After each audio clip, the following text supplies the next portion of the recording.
ఈరోజు తెల్లవారుజామున హైదరాబాదులో ఉన్నటువంటి మా వైఎస్ఆర్సీపీ రాష్ట్ర అధికార ప్రతినిధి అయినటువంటి కారుమూరి వెంకటరెడ్డి గారిని కారణం చెప్పకోకుండా, నోటీసు ఇవ్వకోకుండా పోలీసులు అరెస్ట్ చేశారు. అరెస్ట్ చేశారో లేకపోతే తీసుకువెళ్ళారో సమాచారం లేదు. తాడిపత్రి పోలీసులు తీసుకువెళ్ళినట్టుగా వారి భార్యకు చెప్పారని మేము వింటున్నాం. ఇది చాలా దారుణమైనటువంటి అంశం. ఎందుకు అరెస్ట్ చేశారు, దేనికోసం అరెస్ట్ చేశారు, వివరంగా చెప్పవలసినటువంటి బాధ్యత పోలీసు యంత్రాంగానికి ఉంటుంది. కారుమూరి వెంకటరెడ్డి అనే వ్యక్తి మా పార్టీ అధికార ప్రతినిధి. అనేక టీవీల్లో పార్టీ అభిప్రాయాలను, తన అభిప్రాయాలను చాలా స్పష్టంగా చెప్పేటటువంటి వ్యక్తి. ఆయన మీద కక్ష పెట్టుకొని ఈ విధంగా అరెస్ట్ చేయటం చాలా దురదృష్టకరం. దీన్ని మేము ఖండిస్తున్నాం.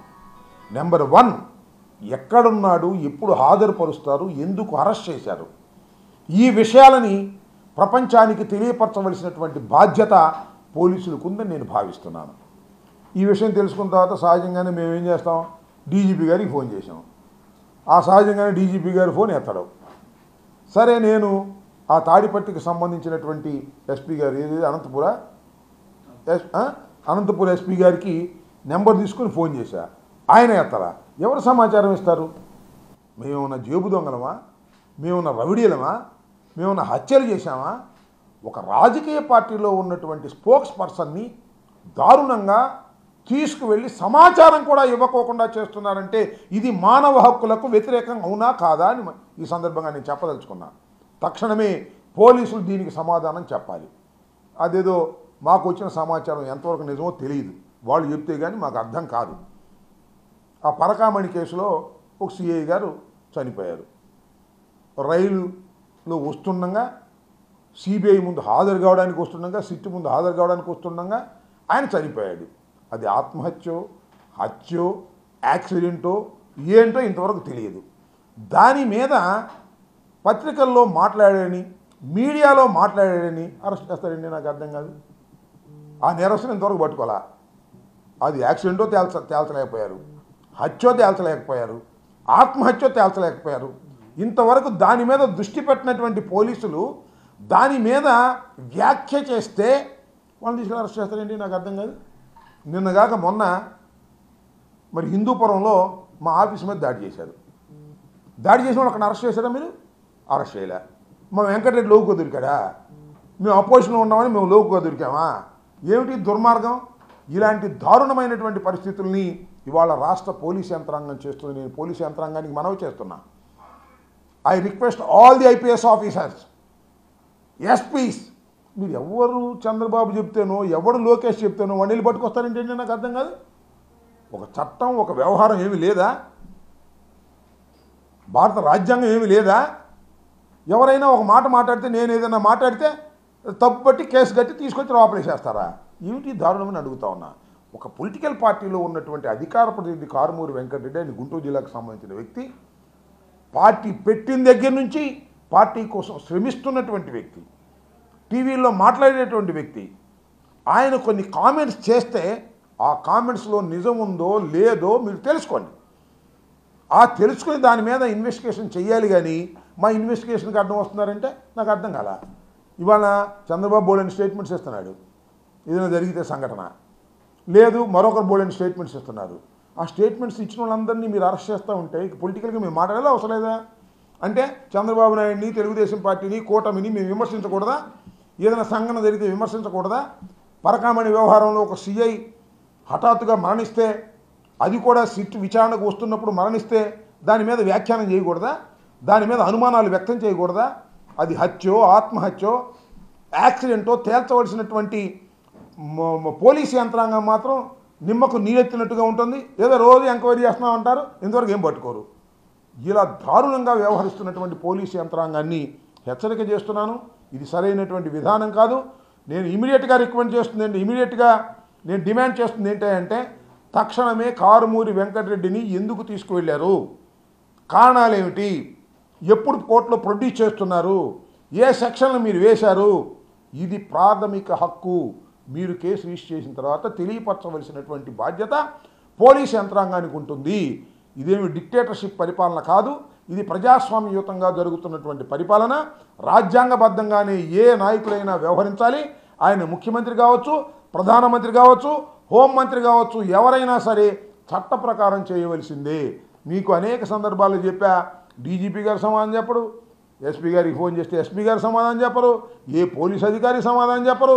వస్తారు, దొంగలను పట్టుకెళ్తారు రాజకీయ నాయకుల్ని. ఇది సరైనటువంటి విధానం కాదు, ఇది చెడు సాంప్రదాయం. ఈ చెడు సాంప్రదాయాన్ని అందరూ ఖండించాలని కోరుతున్నాను. నాట్ ఓన్లీ పొలిటీషియన్స్, సమాజంలో ఉన్నటువంటి వారు అందరూ కూడా ఇలాంటి చెడు సాంప్రదాయాన్ని ఖండించాల్సిన అవసరం ఉంటుంది.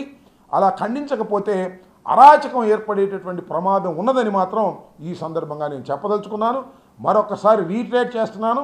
వెంకటరెడ్డిని ఎందుకు పట్టుకున్నారు, ఎప్పుడు పట్టుకున్నారు, ఏ కోర్టులో ప్రొడ్యూస్ చేస్తున్నారు, ఆయన మీద మోపిన నేరం ఏంటి మాకు చెప్పాలి. దానికి లీగల్ ఎయిడ్ కూడా మేము తీసుకోవడానికి మాకు అవకాశం ఇవ్వాలి. ఇది చాలా అన్యాయంగా, అక్రమంగా, ఒక చట్టబద్ధంగా వ్యవహరించవలసినటువంటి పోలీసు యంత్రాంగం చట్ట వ్యతిరేకంగా వ్యవహరిస్తూ ఉన్నది. దీన్ని మేము ఖండిస్తున్నామని కూడా ఈ సందర్భంగా చెప్పదలుచుకున్నాను. ఓకే,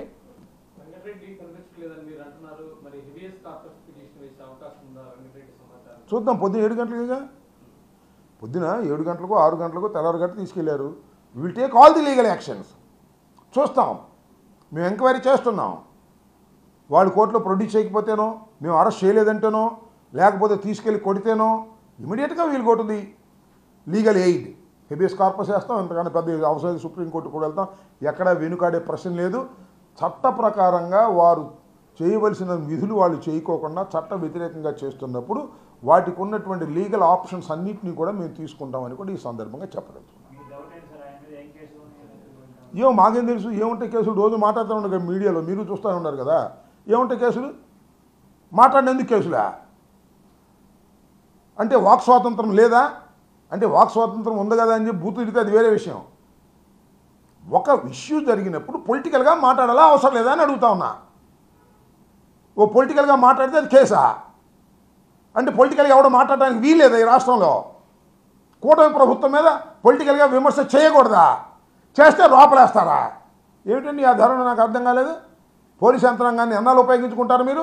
ప్రజా వెల్లువ ఒకటి బయలుదేరితే పోలీస్ యంత్రాంగం కూడా ఏం చేయలేదని మనం చేస్తున్నాం. రాజకీయంగా అనేక అంశాల మీద అనేక సందర్భాల్లో మేము మాట్లాడుతూ ఉంటాం. మా అధికార పరిధి ఉంది ఎందుకు? మా పార్టీ యొక్క అభిప్రాయాన్ని చెప్పడానికి ఉంటారు, అభిప్రాయాలు చెప్తారు, స్పాంటేనియస్గా కొన్ని అభిప్రాయాలు చెప్తారు. మరి ఆయన ఏం వ్యాఖ్య చేశాడని అరెస్ట్ చేశారో నాకు తెలియదు. ఆ కేసులో, పరకామణి కేసులో సిఐ గారు చనిపోయాడు ఒక ఆయన. మీరు చూశారు, అందరికీ తెలుసు. ఇది sensational. Whether it is a murder or it is a accident or it is a suicide, ఏదో అవ్వాలిగా. అది చేర్చాల్సింది ఎవరు? పోలీసులా మేమా? అసలు మేము ఒకటి చెప్తున్నాం. ఒక మాట చెప్పారు, అందరూ చెప్పారు. ఈ ప్రభుత్వంలో ఒక పోలీస్ ఆఫీసర్లకే రక్షణ లేదు అంటే తప్ప ఇది? దీని మీద కేసు పెడతారా? అతను దేనికి వస్తున్నాడు? సిట్టు విచారణకు వస్తున్నాడు. సిట్టు ఏమైనా బలవంతం చేసిందేమోనని కూడా అన్నాం మేము. మళ్ళా అంటున్నాం, అలాంటి అవకాశం కూడా ఉంది. సిట్టు అధికారులు అంతకుముందు ఎప్పుడైతే ఆయన్ని పిలిచారో ఆ సిఐని ఒత్తిడి చేసి ఉండొచ్చు. ఏంటి? పలానోడి పేరు చెప్పు, పలానోడి పేరు చెప్పు, రాంబాబు పేరు చెప్పు, సుబ్బారెడ్డి పేరు చెప్పు, కరుణాకర్ రెడ్డి పేరు చెప్పు. చేయట్లా సిట్లో అధికారులు.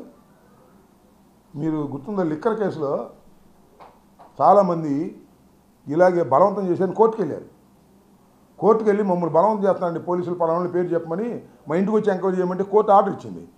అంటే ఈ స్పెషల్ ఇన్వెస్టిగేషన్ టీంలో ఉన్నటువంటి అధికారులు ప్రభుత్వం ఏం చెబితే, లోకేష్ ఏం చెప్తే ఆ రకంగా చేస్తున్నారు. నా మీద కేసు పెట్టాలనుకో, పట్టుకెళ్ళి ఒకరిని కొట్టి రాంబాబు పేరు చెప్పమంటారు. వాడు చెప్పను బాబు అంటే నీ మీద కేసు పెడతాం అంటున్నారు. ఇది పోలీసు యంత్రాంగం చేస్తున్నటువంటి వ్యవహారం రాష్ట్రంలో. ఇది సమాజానికి శ్రేయస్కరం కాదు. వెంకటరెడ్డిది కూడా ఇట్స్ ఎ ఫాల్స్ కేస్. అప్రజాస్వామికంగా, చట్ట వ్యతిరేకంగా వెంకటరెడ్డిని అరెస్ట్ చేసేటటువంటి కార్యక్రమం చేశారు. అరెస్ట్ చేశారు, ఎత్తుకెళ్ళారు, తేలాలి. 7 గంటలకు అరెస్ట్ చేస్తే రేపు ఉదయం 7 గంటల లోపల వాళ్ళు కోర్టులో ప్రొడ్యూస్ చేయాలి. ప్రొడ్యూస్ చేయకపోతే we will approach the honourable courts. ఇంతకుముందు అనేక సార్లు గౌరవ న్యాయస్థానాలు చివాట్లు పెట్టే పోలీసులకు సిగ్గులేదు. అనేక సార్లు పెట్టే చివాట్లు అయినా కూడా పోలీసులకు సిగ్గులేదు. కొంతమంది మంచి ఆఫీసర్లు ఉన్నారు, నేను కాదన్ను. ఈ సిగ్గులేని వాళ్ళు మాత్రమే కీ పోస్టులు వేసి లొకేషన్ నడుపుతూ ఉన్నాడు. మనకు ఒకటి వేశారు కదా ఇక్కడ మా పోలీస్ స్టేషన్కి ఒక ఆయన బంధువుని మా మీద కేసులు పెట్టడానికి ఈ రకంగా నడుపుతున్నారు. ఇది సరైనటువంటి విధానం కాదు. వెంకటరెడ్డిని తక్షణమే విచారించి వదిలిపెట్టాలి. ఒకవేళ మీరు కేసు పెడితే ఆ కేసు వివరాలు మాకు ఇమీడియట్గా చెప్పాలి బాధ్యులకి. చెప్పకపోతే మాత్రం చాలా సీరియస్గా ఉంటుందని కూడా ఈ సందర్భంగా చెప్పదలుచుకున్నాను.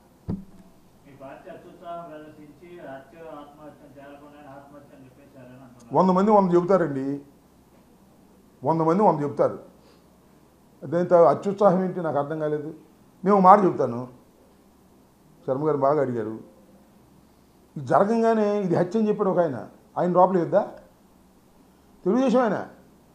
ఎప్పుడైతే పరకామణి కేసులో ఈ సిఐ గారు మార్గాంతరంలో చనిపోయాడని తెలుసుకున్న తర్వాత ఆ వార్త రాగానే ఒక పెద్ద మనిషి, పేర్లు ఎందుకులే, తెలుగుదేశం ఆయన వచ్చి ఇది హత్య, కరుణాకర్ రెడ్డి చంపాడు అన్నాడు. ఏం చేయాలండి? వాడిని అరెస్ట్ చేయరా? కరుణాకర్ రెడ్డి చంపాడంట, విట్నెస్ తోశారుగా. అది ధర్మమా?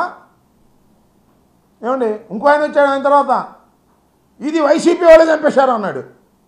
ఇదేమో బాబాయ్ హత్యలాగానే గొడ్డలి పోటు అన్నాడు ఇంకొక ఆయన. వాళ్ళని అరెస్ట్ చేయరే? వాళ్ళని పూల్లో పెట్టి పూజిస్తారే? అరే రే మా వెంకటరెడ్డి ఏదో ఇది ప్రభుత్వం హత్యలాగా ఉందనో లేకపోతే ఆత్మహత్యనో లేకపోతే ఇంకోటి అన్నాడు అనుకో, మా వెంకటరెడ్డి లోపలేస్తారా? ఏం పోయే కాలం వచ్చిందా మీకు? నాకు అర్థం కాలేదు. కరుణాకర్ రెడ్డి ఈ హత్య కారణం అన్నవాడికి మాత్రం పూల్లో పెట్టి పూజిస్తారు, రోజు వెళ్ళి సెల్యూట్ పెడతారు. గుర్తుపెట్టుకోండి అయ్యా పోలీసు అధికారులు, మీరు చేస్తున్న తప్పు. చట్ట వ్యతిరేకంగా వ్యవహరిస్తున్నారు. మానవీయ కోణాన్ని మరిచి మాట్లాడుతున్నారు. సాంప్రదాయాలు మీరు ఆచరించడం లేదు. ఇది దుర్మార్గం అని చెప్పదలుచుకున్నాను.